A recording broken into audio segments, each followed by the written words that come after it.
कि भवं तो गतो प्राणम यम प्रभजन्मनुपेतयो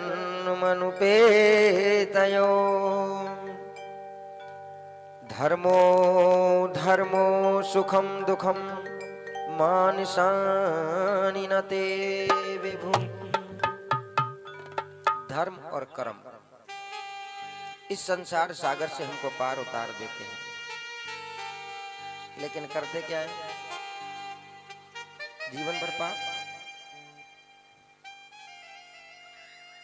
आप कहते हो गुरुजी आप जो कहते हैं हम तो वही करते हैं। नहीं करते। कभी भी देख लेना, आप गुरु की आज्ञा का उल्लंघन करते हो कि नहीं करते हो? आप कभी गुरु के पास जाते हो तो कभी कभी गुरु कहते हैं नहीं नहीं रहने दो रहने दो, लेकिन आप जबरदस्ती भी पैर छूते हो।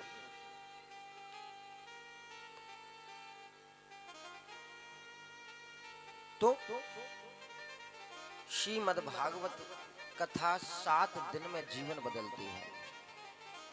और राजा श्री परीक्षित आज 7वें दिन जब कथा सुन रहे थे तो सुखदेव जी कहने लगे कि भोले अब तो 7 दिन हो गए, अब तो कुछ जलपान कर ले। कहने लगे कि गुरुदेव जिसको गुरु की कृपा प्राप्त हो रही हो,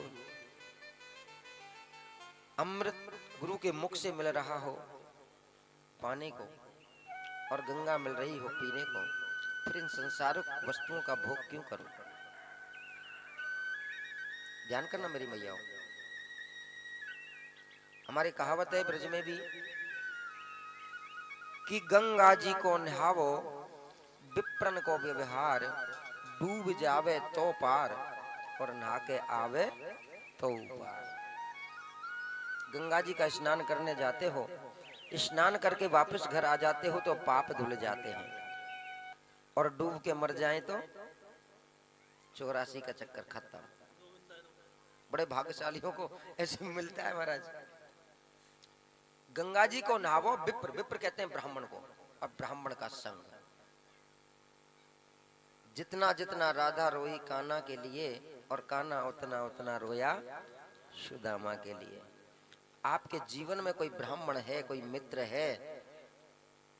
पहले ब्राह्मण को कुल गुरु कुल पुरोहित इसीलिए बना के रखते थे कि घर में कोई संकट आता था, पंडित जी महाराज हर पूर्णमासी को एकादशी को घर आया करते थे, मावस को आया करते थे। दिन में 3 दिन, महीने में 3 दिन तो बिल्कुल पक्का था, एकादशी, पूर्णमासी और अमावस्या। पहले बुजुर्ग घर बुलाते थे।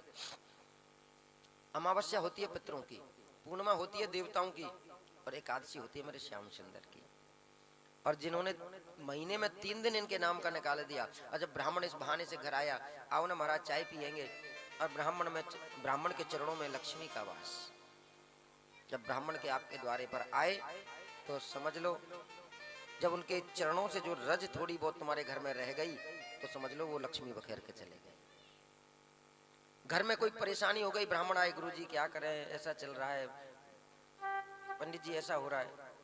अब वो देखते थे भाई यजमान है मेरा पक्का, तो उसका ख्याल रखते थे कि ऐसे करो, ऐसा कर लो, ऐसा हो जाएगा। घर में सुख समृद्धि हमेशा बनी रहा करती थी। आजकल तो भैया कोई छोरा को जन्मदिन होए कि अपने बच्चा की शादी होए या कोई शादी की सालगिरह, आजकल तो जन्मदिन पे केक कटावे लग गए, पंडित जी की कथा खत्म कर दी आपने। शादी की सालगिरह मनाई तो डीजे मंगाने लग गए, डीजे बजाने लग गए, वो कथा खत्म है गई। वो तो कोई मकान को मुहूर्त हो तो मजबूरी में बुलाएं, शादी हो तो मजबूरी में बुलाएं, ना बुलाएं तो कानून भी ना माने। कानून भी कहे फेरा में पहले पंडित जी के अग्नि के फेरे वाले फोटो दिखावैया तब जाकर के कुछ। लेकिन ब्राह्मण मुखमाशी, ब्राह्मण का संग, गंगा का स्नान कभी जीवन में व्यर्थ नहीं जाता। और जिसके जीवन में ब्राह्मण जुड़ा तो समझ लेना मेरे गोविंद की कृपा तुम्हारे ऊपर बरस गई। लेकिन ब्राह्मण ज्ञानी विद्वान जो तुमको धर्म पर चलाए, धर्म से हटाए नहीं,